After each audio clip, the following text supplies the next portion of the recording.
오신 여러분 모두를 주님의 이름으로 환영하고 또 축복합니다.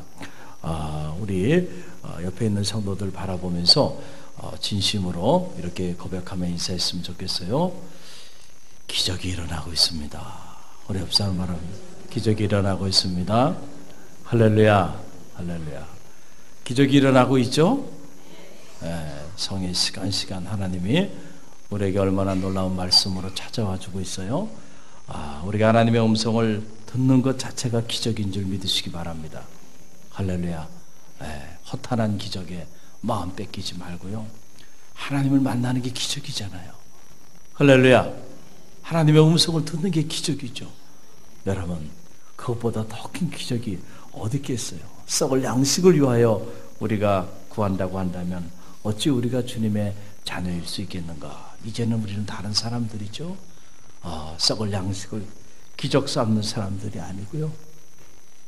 주님을 만나는 거, 주님의 음성을 듣고 주님의 뜻을 이루어드리는 삶을 사는 것이 내 인생의 최고의 축복이고 내 인생의 최고의 기적임을 그렇게 믿고 또 그렇게 살아가는 우리 갈릴리교 모든 성도들이 되시기를 간절히 바랍니다. 오늘 말씀은 이 가나 혼인잔치에서 일어난 그런 사건을 배경으로 하고 있습니다. 내용은 간단하죠. 물이 변해서 무엇이 된 거예요? 포도주가 된 사건이에요. 물이 변해서 포도주가 된 사건. 이 사건을 가지고 어떤 사람들은 그럴 수 있어요. 아니, 예수님이 무슨 양조장 주인도 아니고 무슨 물을 변화시켜서 술을 만들었는가, 이런 생각을 할 수도 있습니다. 그러나 당시 혼인잔치가 갖는 의미, 그리고 이 포도주가 갖는 유대사에서의 의미를 알면 우리가 이런 의구심, 이런 오해로부터 자유로워질 수가 있죠. 이 가나안 혼인잔치, 이 기적은 하나님의 아들로서 주님께서 행하신 이 공생애를 시작하시면서 가장 첫 번째로 행하신 기적의 사건이라는 것을 우리는 알아야 돼요. 여러분, 무슨 일이든지 그렇잖아요. 처음이 중요한데 첫 번째 행하는 것을 보면, 그 첫 단추를 끼우는 것을 보면 이분이 무엇을 행하고자 하시는가를 우리가 가름해 볼 수가 있단 말이에요. 주님께서 수많은 기적을 행하셨잖아요. 그런데 그 수많은 기적을 행하시는데 유독 첫 번째 행하시는 기적을 혼인잔치에서 행하셨을까라고 하는 사실이죠. 여기에 우리의 관심이 여기에 있는 거예요. 아무런 이유 없이 그냥 주님께서 이렇게 행하셨을까? 아니에요. 여기에 귀한 영적인 의미가 있다라고 하는 사실이에요. 오늘 새벽이기 때문에 제가 이 가나 혼인잔치의 그 의미가 갖는 영적인 의미를 다 설명해 드릴 수는 없고 한 자락만, 한 두 가지 질문을 던지면서 말씀을 여러분에게 짧게 선포하고자 합니다. 첫째로 우리는 이런 질문을 가질 수가 있어요. 왜 주님은 혼인잔치에서 첫 번째 기적을 행하셨는가? 왜 주님은 혼인잔치에서 첫 번째 기적을 행하셨는가라고 하는 사실이에요. 이 혼인잔치가 갖는 영적인 의미가 있기 때문에 그렇다는 거예요. 이 결혼이라고 하는 가모스라고 히브리어로는 말해요. 웨딩 세레모니죠. 이 결혼이라고 하는 것이 여러분 어떻게 이루어지나요? 결혼은 남자와 여자가 둘이 연합하여 한 몸을 이룸으로 무엇이 이루어지는 거예요? 결혼이 이루어지는 거예요. 여러분, 성경을 보면 하나님께서 인류에게 제정해 주신 공동체가 두 개가 있어요. 그 공동체 중에 하나가 바로 뭐예요? 가정이라고 하는 공동체예요. 할렐루야. 하나님이 제정해 주신 거예요. 또 하나의 공동체가 어떤 공동체입니까? 교회라고 하는 공동체예요. 교회라고 하는 공동체. 그래서 가장 중요한, 세상에 수많은 공동체가 있지 않습니까? 그 수많은 공동체 중에 가장 중요한 공동체는 바로 뭐냐면 가정과 교회인 거예요. 할렐루야. 그렇기 때문에 어떤 경우에도 여러분, 가정이 무너지면 안 돼요. 어떤 경우에도 하나님의 교회가 무너지면 안 되는 거예요. 할렐루야. 근데 이 가정이 어떻게 이루어지는가라고 하는 걸 보면 이 가정을 그냥 알지 못하는 어떤 남자와 알지 못하는 어떤 여자가 우연히 만나가지고 그래서 가정을 이루는 것이 아니에요. 이 가정이 이루어지는 과정을 보면 이 가정이 이루어지는 것은 남자와 여자가 가정을 이루는 것이 아니고요. 누가 가정을 이루게 해주시는 거예요? 하나님이 해주시는 거예요. 할렐루야. 그래서 여러분 성경은 이렇게 말합니다. 그런즉 이제 둘이 아니요 한 몸이니 그러므로 하나님이 짝지어 주신 것을 사람이 나누지 못할지니라. 할렐루야. 누가 짝지어 줬다는 거야? 하나님이 짝지어 준 것을 사람이 나누지 못할지니라. 할렐루야. 하나님이 짝을 지어 줄 때 사람이 나누지 못하는 역사가 나타나는 거예요. 할렐루야. 여러분 가정은 신랑 되시는 신랑과 신부, 남자와 여자가 한 몸을 이루어서 결혼을 하게 되고 이 결혼을 통하여 가정이라는 공동체를 이루게 되는데 이것은 영적으로 보면은 앞으로 있을 신랑 되신 주님과 신부 된 교회가 한 몸을 이루어서 하나님 나라를 이루어 나가는 영적인 예표가 되는 거예요. 할렐루야. 그래서 우리는 이 가정 안에서 천국을 맛볼 수 있어야 돼요. 실제로 주님께서는 마태복음 22장에 보면 이 혼인잔치를 통해서 천국 비유, 천국의 그 세계를 비밀을 이 혼인잔치를 비유로 해가지고 설명을 다 해주고 있거든요. 그러니까 우리가 가정 안에서요 하나님의 몸된 교회가 갖는 영적인 축복을 누려야 합니다. 할렐루야. 할렐루야. 그리고 우리는 가정 안에서 우리는 천국의 비밀을 깨달아야 되고 하나님 나라의 현실을 경험할 수 있어야 돼요. 그래서 가정은 어떤 경우에도 거룩한 공동체가 되어야 하고 가정은 어떤 경우에도 여러분 하늘의 행복이 가득 흘러 넘치는 공간이 되어야 되고 가정은 어떤 경우에도 여러분 하늘문이 열려있는 그런 축복된 공동체가 돼야 되는 것이죠. 할렐루야. 그런데 여러분 안타까운 게 어디 있어요? 이런 가정이 무너지고 있다는 거예요. 오늘 우리 사회가 이런 가정 붕괴 시대를 맞이하고 있다는 것에 오늘 우리의 안타까움이 있다라고 하는 사실이죠. 여러분 이 캐톨릭에서는요 7성사라고 하는 것이 있어요. 성사 7가지 교회가 행하는 예전이에요. 이 예전이 곧 캐톨릭 교회론을 결정합니다. 너무너무 중요한 거죠. 이 7성사 중에 하나로 혼배, 그래서 혼인 예식을 성사로, 중요한 성사로 제정하고 있어요. 캐톨릭은 심지어. 그래서 혼인이라고 하는 것은 남자와 여자가 이렇게 함께 한 몸을 이루어 가정을 이루는 것이 아니고 하나님이 남자와 여자를 짝을 지어줘서 하나님께서 신성한 공동체를 제정하여 주셔야 된다고 봤기 때문에 그래서 담임 신부가 성찬식이나 세례식을 행하는 것과 똑같은 선상에서 이 혼배를 집례하지 않으면 무효예요. 인정하지 않는 거예요. 할렐루야. 그만큼 중요한 영적인 예식으로 결혼 예식을 그렇게 삼고 있어요. 그런데 우리 개신교에서는 어떻게 된 일인지 안타까움이 있어요. 요즘 결혼식에 가보면 남자와 여자는 있는데요 하나님이 사라지고 있어요. 우리 크리스찬들의 자녀들이 결혼을 하는데도 보면 남자와 여자는 있어요. 사람들도 많아요. 그런데 거기에 하나님이 사라져버려요. 하나님이 안 계세요.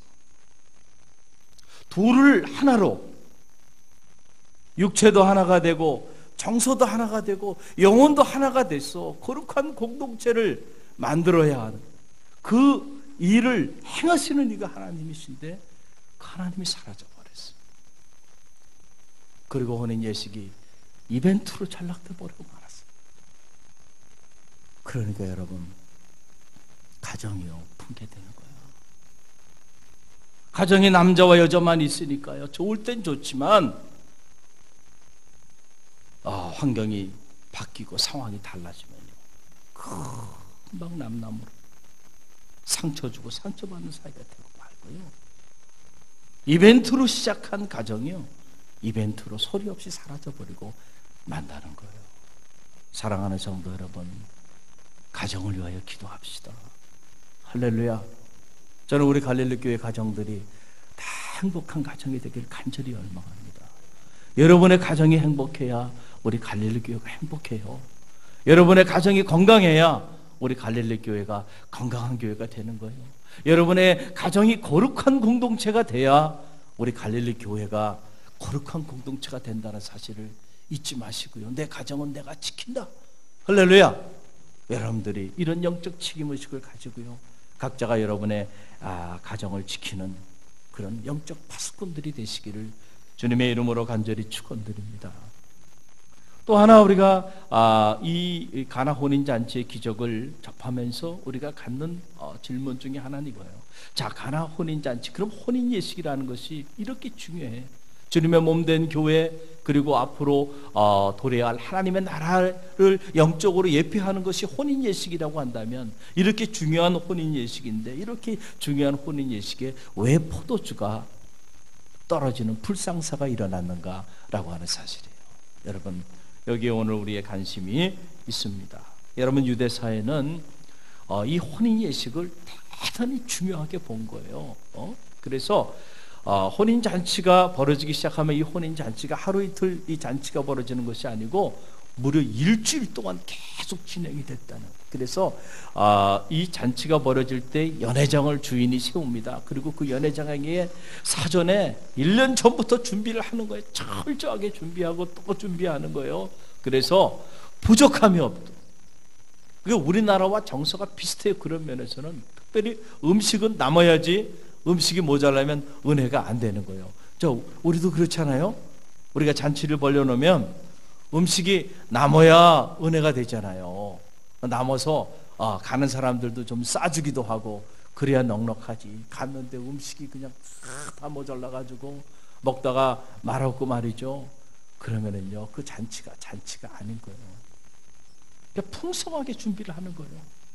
그런데 어떻게 된 일인지 그렇게 점검을 하고 풍성하게 준비를 했는데도 여러분, 포도주가 그만 잔치 도중에 동이 났다는 거예요.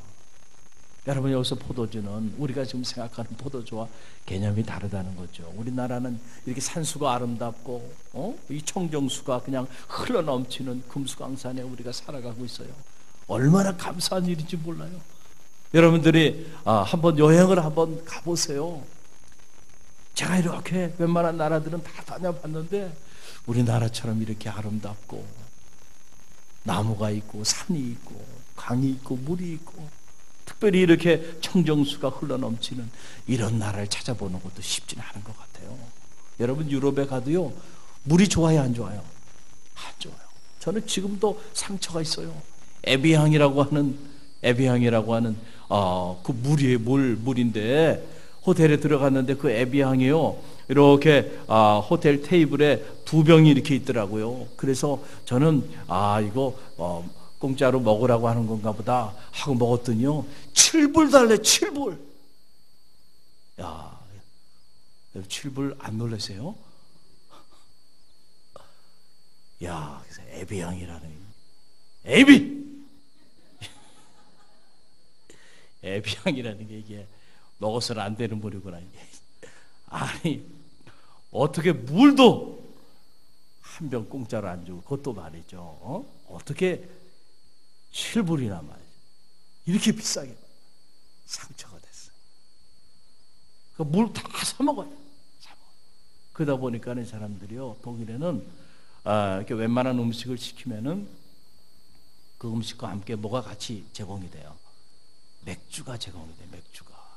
근데 그 맥주는 음식과 함께 먹는 음료 개념인 거예요. 그러니까 우리가 생각하는 술 개념이 아니라는 거죠. 이해가 되시죠? 네? 또 프랑스에 가게 되면은 여러분, 프랑스 음식, 여러분 음식을 한번, 제대로 된 음식을 한번 시켜보세요. 반드시 뭐가 같이 나와요? 뭐가 나와요? 포도주가 나오는 거예요. 와인이 나오는 거예요. 와인, 샴페인 이런 것들이 물들이 안 좋아가지고 음료 개념으로 생각하는 거예요. 그래서 프랑스 같은 경우 보게 되면요, 세계적인 그 포도주 재배하고 저 와인을 만드는 그런 공장들이 많은데, 그 공장들 중에요, 이 수도원이 그런 공장을 만드는 그런 수도원도 있어요. 그 정도로 이게 와인이 갖는 의미가 있다는 거예요. 그러니까 우리가 생각하는 개념하고는 조금 다른 개념이 있는 거죠. 당시 유대 사회도 최고의 음료로 이렇게 물 대신에 좋은 포도주를 이렇게 사용을 한 거예요. 이게 잔치에 흥을 돋구는데 무엇이 중요한 거예요? 음료수가 중요한 거예요. 포도주가 중요한데 그만 포도주가 동이 나버렸다라고 하는 사실이에요. 자, 근데 우리의 관심은 여기 있는 거야. 아니, 이렇게 중요한 혼인 예식에, 혼인 잔치에 어떻게 준비를 했길래 포도주가 동이 났는가라고 하는 거예요. 왜 이런 사건이 일어났을까? 그리고 주님께서는 굳이 이런 사건을 배경으로 왜 당신의 공생애를 시작하시면서 첫 번째 기적을 행하셨을까? 우리에게 던져주는 강력한 메시지가 이 안에 있다는 것이죠. 할렐루야. 저는 이 말씀을 묵상하면서 제가 깨달은 바가 있어요. 그 중에 하나가 바로 뭐냐면, 왜 포도주가 떨어졌을까? 저도 이전에 이런저런 차원에서 생각도 해보고 해석도 해보고 그랬는데, 최근에 하나님께서 저에게 깨달음을 주신 것 중에 하나는 바로 이거예요. 이 혼인잔치에 주님을 주인으로 모시지 않았다는 거예요. 할렐루야. 제 얘기를 잘 들어보세요. 혼인잔치가 있는데 이 혼인잔치 주인은 주님이 아니고요. 주님은 이 혼인잔치에 무엇으로 초대가 됐어요? 무엇으로 초대가 됐어요? 손님. 수많은 손님. 그 수많은 손님 중에 그저 한 분으로 초대됐을 뿐이라는 거예요. 왜 이런 일이 일어났는가? 주님이 이 혼인잔치의 주인이 아니고요, 손님으로 있었기 때문에 이런 일이 일어났다라고 하는 사실입니다. 여러분 기억하시기 바랍니다. 우리가 주님을 구주로 영접하고도요, 우리는 많은 경우 주님을 여전히 우리 인생의 손님으로, 가끔 필요할 때 반가울 때 모시는 손님 정도로 우리가 모시고 신앙생활을 하고 있지는 않은지 우리가 우리 자신을 점검해 볼 필요가 있어요. 우리 인생에, 우리 가정에, 그리고 우리 직장과 우리 사업체에 정말 주님을 손님이 아니라 주인으로 모시고 있는가? 할렐루야. 할렐루야. 주님이 우리 인생의 주인이 아니고 손님인 경우에는요, 언제든지 아무리 우리가 만반의 준비를 하고 철저히 준비를 해도요, 예기치 않은 불상사들이 언제나 얼마든지 일어날 수 있다는 사실을 우리는 기억해야 합니다. 여러분 보세요. 오늘 문제가 딱 발생하니까요, 예수님의 어머니 마리아가 주님께 가서 이상한 말씀을 합니다. 뭐라고 얘기해요? 포도주가 떨어졌다는 거예요. 여러분 한번 상상을 해보세요. 아니, 이 말을 지금 자기 아들인 예수님께 할 얘기입니까? 포도주가 떨어졌어요. 자, 혼인잔치에, 가나 혼인잔치에 포도주가 떨어졌어요. 1차적으로 누구에게 가야 돼요? 이 혼인잔치를, 이 행사를 주관하는 1차적으로는 누구에게 가요? 연회장이 있단 말이에요. 주인이 세운 연회장에게 가서 어떻게 된 일이냐 물어보고, 연회장은 누구에게 가야 돼요? 주인에게 가야죠. 주인. 그런데 예수님은 손님으로 온 거야. 손님으로 온 예수님한테 왜 예수님한테 가서 이 얘기를 했을까? 라고 하는 거예요. 그러니까 예수님께서 뭐라고 답변을 하십니까? 여자여, 이 일이 나와 무슨 상관이 있느냐? 맞는 말씀이죠. 나는 손님으로 왔지 내가 주인이냐? 이 일이 나하고 무슨 상관이 있느냐? 나하고 아무런 상관이 없는 거 아니냐? 그러니까 이 일은 누구에게 가서 얘기해야 돼요? 주인에게 가서 얘기를 해요. 주인에게. 왜 나보고 와서 포도주가 떨어졌다고 이야기를 하느냐? 주님이 이렇게 말씀하심의 의미를 아마도 마리아가 알았던 것 같아요. 어떻게 된 일인지 아니 그렇게 얘기하면 마리아가 그렇지, 그리고 빨리 주인에게 가서 얘기해야 되는데 그렇게 얘기하지 않고 하인들을 부릅니다. 이상하게 하인들을 불러요. 그리고 하인들에게 하는 말이 뭐냐면, 저분이 무슨 말씀을 하시든지 너희는 그냥 그분이 말씀하시는 대로 무조건 따라서 행하라는 거예요. 아니 이게 또 무슨 얘기인가? 여러분, 하인이 들어야 되는 소리는, 하인은 누구의 소리를 들어야 돼요? 주인의 소리를 들어야 되는 거예요. 하인은. 여러분, 종이 두 주인을 섬길 수 없잖아요. 지금 이 잔치 자리에 비상이 일어난 거예요. 지금 큰 문제가 발생했어요. 그러면 종들은 일사불란하게 누구의 소리를 따라 움직여야 돼요? 주인의 소리를 따라 움직여야 되잖아요. 그런데 어떻게 된 일인지 그 혼인 잔치에 연회장이나 주인의 소리를 따라서 움직이라고 얘기하지 않고 넣어요. 주님이 어떤 말씀을 하시든지 이의를 제기하지 말고, 그리고 그분이 하라는 대로 너희들은 하라. 그러니까 그 혼인 잔치의 모든 하인들이 누구의 소리를 따라 움직이는 거예요? 지금 이제는 주님의 소리를 따라. 이게 무슨 말이에요? 주님은 손님으로 왔지만 이제 이 순간에 주님은 손님에서 누구의 위치로 바뀌고 있어요? 주인의 위치로 바뀌어지고 있는 거예요. 할렐루야, 할렐루야. 여러분, 우리가 우리 인생에 주님을 주인으로 모신다는 것은 바로 이것을 의미하는 거예요. 할렐루야. 남자와 여자, 여자와 남자가 한 몸을 이루어 여러분 신성한 공동체를 만들고, 그 공동체가 하나님의 교회와 하나님 나라의 예표가 되기 위해서는요, 이 신성한 공동체에 누가 주인으로 자리해야 되는 거예요? 할렐루야, 할렐루야. 주님이 주인이 돼야 돼요. 주님이 주인이 돼야 돼요. 우리를 착각하는 거예요. 신랑이 주인이 되거나 신부가 주인이 돼도 안 되고요, 하객이 주인이 돼도 안 되고요. 주님이 주인이 돼야. 할렐루야. 여러분 잘 기억하시기 바랍니다. 우리가 인생을 살면서도 자꾸 우리가 내 생각대로, 내 고집대로, 내 계획대로 자꾸 일을 추진하는 것은 왜 그럴까? 왜 그럴까? 한번 점검해 보세요. 여전히 내가 내 인생의 주인이 돼 있어요. 내 인생을 내가 핸들하고 있고요, 내가 내 인생의 배에 선장이 돼 있어요. 그렇다고 한다면 우리는 주님을 우리 인생의 구주로 영접하고도 여전히 주님은 저 객으로 가 있고 내 인생의 주인이 내가 돼 있는 거예요. 그래서 때로는 너무 힘든 거예요. 그래서 때로는 막막한 거예요. 그래서 때로는 감당할 수 없는 문제들 때문에 낙심하고 좌절하고 절망하는 거예요. 내 인생의 주인이 내가 돼 있기 때문에 그래요. 할렐루야, 할렐루야. 저는 바라기 여러분의 가정의 호주가 주님이 되시기를 바랍니다. 여러분, 이 말은 갖는 의미가 뭔가요? 여러분 가정 안에서 이런저런 중요한 일을 대소사를 논의하고 어떤 결정을 해야 되는 때들이 있잖아요. 그럴 때 가만히 한번 생각해 보세요. 그 결정권이 누구에게 있는가? 가장인 남편에게 있습니까? 아니면 요즘은 가장보다 더 위에 계신 아내에게 있습니까? 아니잖아요. 요즘은 부모보다도 더 상전으로 자리하고 있는 자녀들에게 있습니까? 그러면 죄송하지만 그 가정의 주인은요, 호주는 주님이 아니에요. 실상은 주님이 아니라니까요. 가정의 중요한 일을 결정하는데 주님께 물어봐야죠. 주님이 이 가정의 호주가 되고 주인이 되시면. 그렇죠. 근데 우리는 주님께 안 물어본다니까.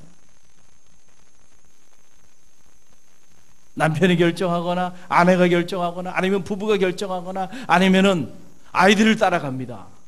아이들이 가정의 주인이 돼 있고 호주가 돼 있는 거예요.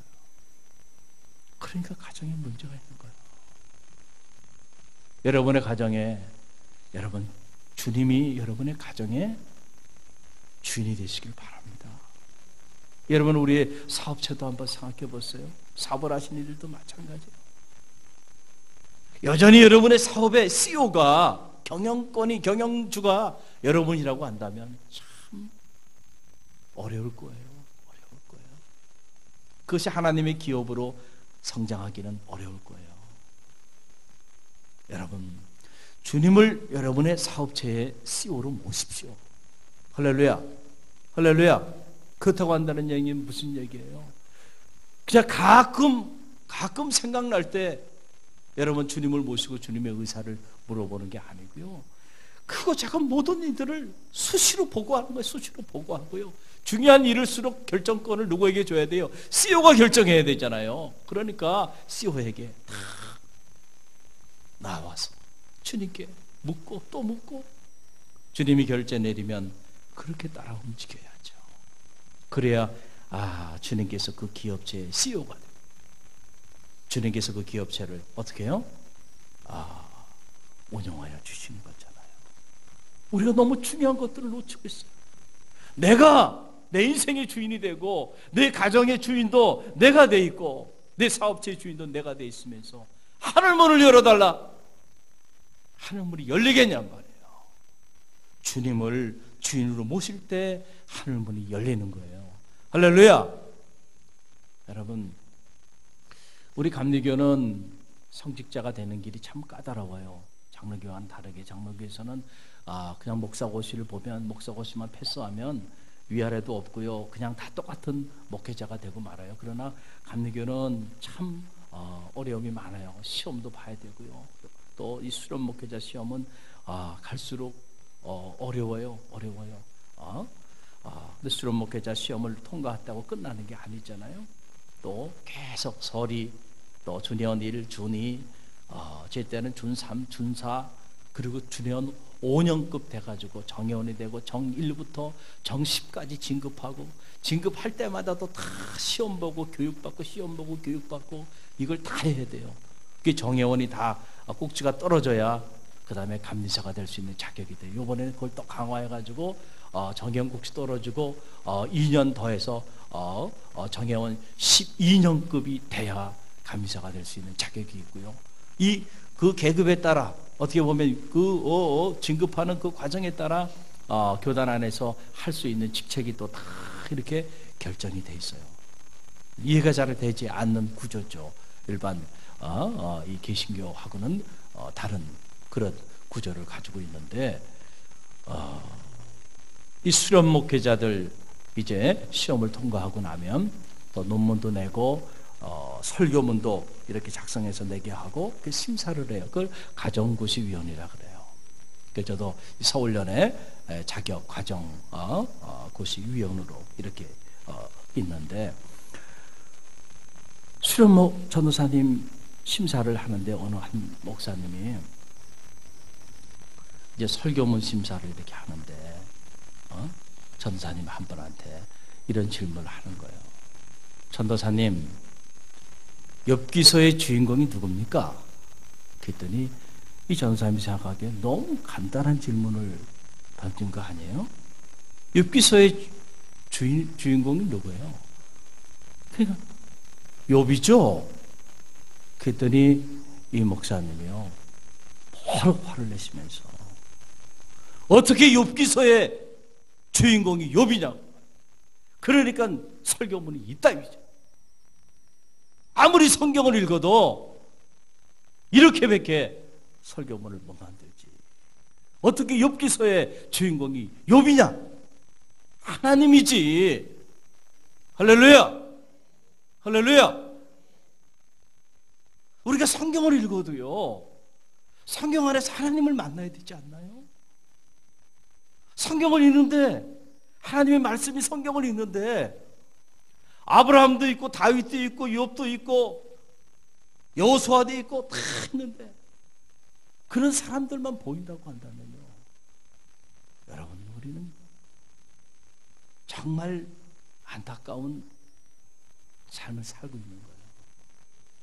하나님의 음성을 접할 때, 하나님의 말씀을 대할 때, 어느 책의 말씀을 대하든지 거기서 하나님을 만나는 축복이 있기를 주님의 이름으로 간절히 축원드립니다. 여러분이 주님의 몸된 교회에 나와 예배하죠. 사람들이 더 이상 보이면 안 돼요. 누가 보여야 될까요? 누가 보여야 돼요? 이 교회의 주인이 되시는 주님이 보여야 돼요. 주님의 십자가가 보여야 돼요. 여러분 한번 정직하게 하나님 앞에서 여러분들이 얼마나 많은 예배를 주님의 피로 값주고 사신 성전에 나와 예배드리고 기도했나요? 얼마나 많은 시간들 여러분 나올 때마다 정말 주님이 보이고 주님의 십자가가 보였나요? 사람들만 보였다고 한다면 여러분 우리는 아직 아닌 거예요. 저는 바라기는 주님이 만나지는 축복이 있기를 간절히 바랍니다. 그래서 그 주님이 정말로 여러분의 인생의 주인이 되시길 바랍니다. 이게 하루 이틀에 어느 날 갑자기 이렇게 이루어지는 건 아니죠. 고백하고 또 고백해야 돼요. 주님, 오늘도 제 인생의 주인이 되어주세요. 저도 어제도 버스를 타고 시내 갔다 오면서 계속 그렇게 제 인생의 주인이 되어주세요. 저는 죽습니다. 주님, 제 인생의 주인이 되어주세요. 주인이 되어주세요. 왜 자꾸 이렇게 제가 기도할까요? 내가 자꾸 내 인생의 주인이 되려고 할 때 모든 문제들이 생기더라고요. 그리고 내가 내 인생의 주인이 되려고 할 때 너무너무 힘들어요, 모든 것들이. 그런데 내 인생의 주인은 내가 아니고 주님이시죠. 우리 교회의 주인도 담임 목사가 아니에요. 여러분 기억하시기 바랍니다. 제가 갈릴리 교회 주인이 아닙니다. 갈릴리 교회 주인은요, 주님이세요. 그러니까 우리는 주님의 의사를 잘 물어야 돼. 저부터 또 우리 장로님들, 우리 온 성도들이요, 여기에 초점을 맞춰야 돼요. 그래야 우리 갈릴리 교회가 주님의 교회가 되는 거예요. 할렐루야, 할렐루야. 여러분 이게 너무너무 중요하네요. 제 주님을 이제 손님에서 주인으로 모시니까 어떤 일이 일어났어요? 기적이 일어난 거예요. 물이 변하여 포도주가 만들어지는 기적은 주님이 손님에서 주인으로 변화된 이후에 일어났다는 사실을 믿으시기 바랍니다. 할렐루야. 놀라운 기적이 일어나게 되었다라고 하는 사실이에요. 여러분 19세기에 영국의 전성기를 통치했던 빅토리아 여왕의 이야기예요. 이 빅토리아 여왕은 수시로 이렇게 백성들의 가난한 집을 이렇게 방문하기도 했는데, 한 번은 참 신앙이 훌륭하다고 하는 여인의 소문을 듣고 그 가정에 이렇게 그의 신앙을 한번 점검해 보기 위해서 탐방을 했어요. 그리고는 물어봤습니다. 당신 가정에 손님 중에 가장 당신이 맞은 최고의 손님이 누굽니까? 그랬더니 이 여인이 하는 말이, 빅토리아 여왕 바로 당신이십니다. 그런 거예요. 그랬더니 이 여왕이 속으로 조금 실망했어요. 주님이라고 이렇게 말할 줄 알았는데 그렇지 않고 자기라고 얘기를 하는 거예요. 그래서 이 여왕이 그 여인한테 이렇게 말을 한 거예요. 혹시 주님은 아니에요? 그랬더니 이 여인이 정색을 하면서 하는 말이, 아니에요. 주님은요 언제나 저와 함께 계시고요, 제가 모시는 저희 가정의 주인이십니다. 할렐루야, 할렐루야, 할렐루야. 여러분 우리 가정의 주인은요 누구라고요? 주님으로 가정의 주인이 된다는 거예요. 사랑하는 성도 여러분, 다시 한번 여러분에게 묻겠습니다. 2017년 새 한 해의 문을 여는데요, 혹시라도 이 시간 여러분들 삶의 자리 안에서 주님을 구주로 영접하고 아직도 주님을 손님으로 모시고 그렇게 신앙생활하고 있는 분들이 있다고 한다면, 이 시간에 주님이 여러분의 인생에 주인으로 모셔주는 축복이 있기를 주님의 이름으로 간절히 축원드립니다. 할렐루야. 그럴 때 기적의 문이 열리는 거고요, 그럴 때 하늘 문이 열리는 거고, 그럴 때 축복의 문이 열리는 거예요. 올 한 해 여러분의 인생에, 여러분의 가정에, 또 우리 교회와 또 여러분의 직장과 사업체에 진정한 주인으로 주님을 모시는 그런 축복이 있기를 주님의 이름으로 간절히 축원드립니다. 우리 함께 기도하며 나갑니다.